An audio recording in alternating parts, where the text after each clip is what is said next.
मेरा नाम है रिटायर्ड सूबेदार वीर सिंह चौहान। मैं दिल्ली से आया हूँ। इस आंदोलन के लिए क्या बोलना चाहेंगे? आज जब शंखनाद हुआ है, गाँव में जाने का क्या बोलना चाहेंगे इस शंखनाद इस शंखनाद की तो बहुत पहले रिक्वायरमेंट थी। ये शंखनाद तो बहुत पहले होना चाहिए था।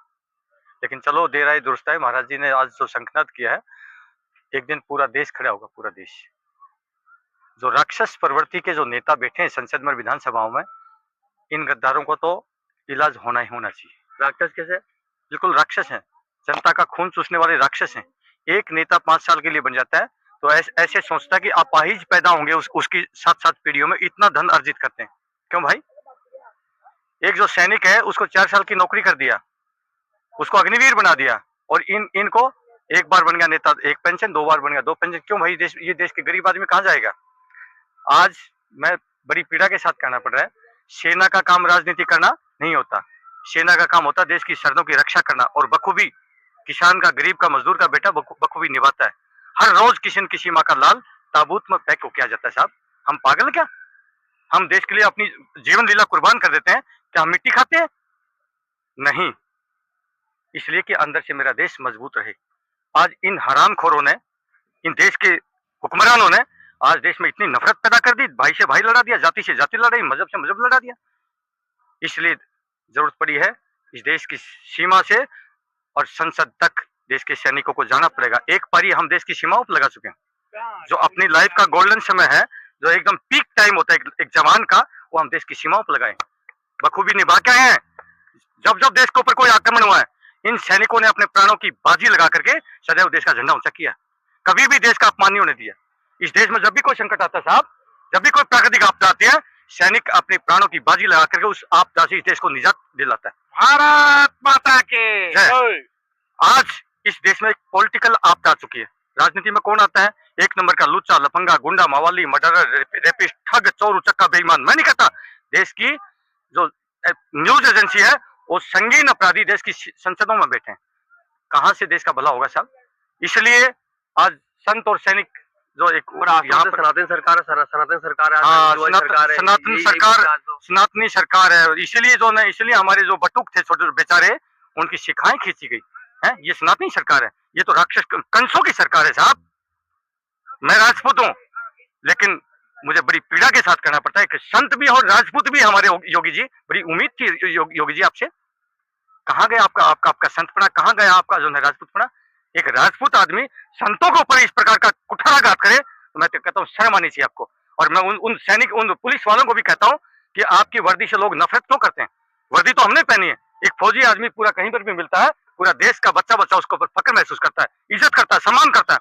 लेकिन जब पुलिस वाला देखता है तो लोग उसे घृणा करते हैं। क्यों करते हैं? उनको देश के लिए न्याय देने की एक व्यवस्था है। आज न्याय मिलता है देश को? आज उनका काम है सिर्फ चील कमोगे, जैसे मांस नोचते ना, ऐसे ऐसे कहां से पैसा मिलेगा? ये हालत। अरे तनख्वाह मिलती है आपको, आप इज्जत के लिए नहीं, आप सिर्फ पैसे के लिए मरते हैं। आपने कोई कोई गलत कर्म किए होंगे।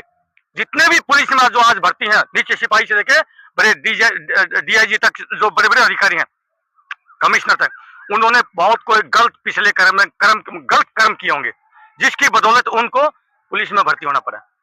जिस प्रकार की उनकी नौकरी है, जगह जगह पुलिस नेताओं के तुच्छ पहिए नेताओं की डांट फटकार खाते हैं। अरे नौकरी तो हम भी खा के हैं, कोई नेता के सेना में वो डांट फटकार करके दिखा देना, जनता ही चिथड़े पार के मार दे उस नेता को। अगर कोई गलत तो नहीं करो, जनता ही चिथड़े पार के मार देगी नेता को। इसलिए क्योंकि सेना के अंदर हमें फक्र महसूस होता है, हम भारतीय सेना में भर्ती हुए। मैं तो ईश्वर का धन्यवाद करता हूँ कि ईश्वर हमने वो सम्मान दिलाया सेना में जाकर के। इनके बुरे कर्मों के कारण ये पुलिस में आए, और अभी भी ये बुरे कर्म कर रहे हैं, इन राक्षस नेताओं को बचाने का काम कर रहे हैं। तो अगले जन्म में भी आपको ऐसे ही चील कौओं जैसी नौकरी आपको करनी पड़ेगी। आपको भिखारी एक किस्म से कटोरा लेके भीख मांग रहे, इससे अच्छा भिखारी भी इससे अच्छा ठीक है, कम से कम भीख तो मांगता है। ये तो भिखारी है, मतलब पुलिस बेकार है। हाँ, मैं कहता हूँ ना, इन्होंने तो भिखारी से भी बुरा रूप अख्तियार कर रखा है साहब। इसलिए मैं तो भगवान इनको सद्बुद्धि दे, ये कब अपनी उस वर्दी का सम्मान करवाएं। मैं तो ईश्वर से कामना करता हूँ भगवान इन सारे पुलिस वालों को वो सद्बुद्धि दे कि इनको वो आए कि चलो यार, हमारी वर्दी की भी सम्मान होना चाहिए। वर्दी कोई खराब नहीं होती, लेकिन वर्दी में जिस प्रकार से यहाँ पर काम कर रहे हैं, उसके कारण लोग उनको घृणा करते हैं पुलिस वालों से। मैं बता दूं, मैं गलत कर रहा हूँ? तो मैं जो कह रहा हूँ क्या मैं गलत कर रहा हूँ? क्या बताइए, सही कर रहा हूँ? देश का बच्चा बच्चा, अरे पुलिस वाला क्या बोलता है मैं उससे आगे नहीं बोलूंगा, आपको सब पता है, क्योंकि मैं अपने मुख में ऐसा शब्द नहीं लाना चाहता। ठीक है, तो यही सब चीजें। बाकी मैं चाहूंगा कि साहब आप भी कुछ बोलें थोड़ा, हमारे साथ खड़े ब्लॉक प्रमुख जी हैं, बड़े हमारे भाई क्या हैं। क्या रहे हैं उसमें, क्या मुद्दा है इनका, हाँ, उस पे क्या बोले हम? क्या नाम आपका? हम तो दुर्गेश पांडे हैं। आपके साथ सामने जो हुआ था बटुक साहब, क्या आपने खुद साक्षी थे, उस दिन देखा था, क्या क्या कुछ हुआ था प्रयाग में? पूरा चैनल दिखा रहा है, पूरा मीडिया दिखा रही है, पूरे देश विदेश देख रहा है। और उस समय देख रहा था जिस समय भारत के प्रधानमंत्री पूरे दुनिया में जाके ये कहते हो कि हमारा हिंदुत्व, हम हिंदू राष्ट्र बनाएंगे बनाएंगे। सबसे ज्यादा छवि तो प्रधानमंत्री की खराब हुई ना। तो किसके कारण खराब हुई? किसके कारण? एक शासक के वजह से। और शासक की वजह से खराब हो रही है और शासक का ध्यान नहीं जा रहा है। अरे एक फिल्म का गाना था, फिल्म अभिनेत्री मीना कुमारी ये कहते कहते मर गई, हमारी न मानो सिपहिया से पूछो जिसने दुपट्टा मेरा छीना। उस समय याद करिए, उस सिपाही दुपट्टा, अरे सिपाही शिखा खींची थी, उसको डांट लगा देते, संत को गंगा नहला देते, रक्षा करते। यही तो संत उम्मीद किया है।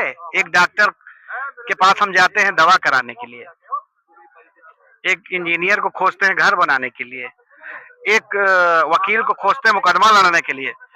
तो धर्म का जब काम आएगा तो हम सरकार को खोजेंगे?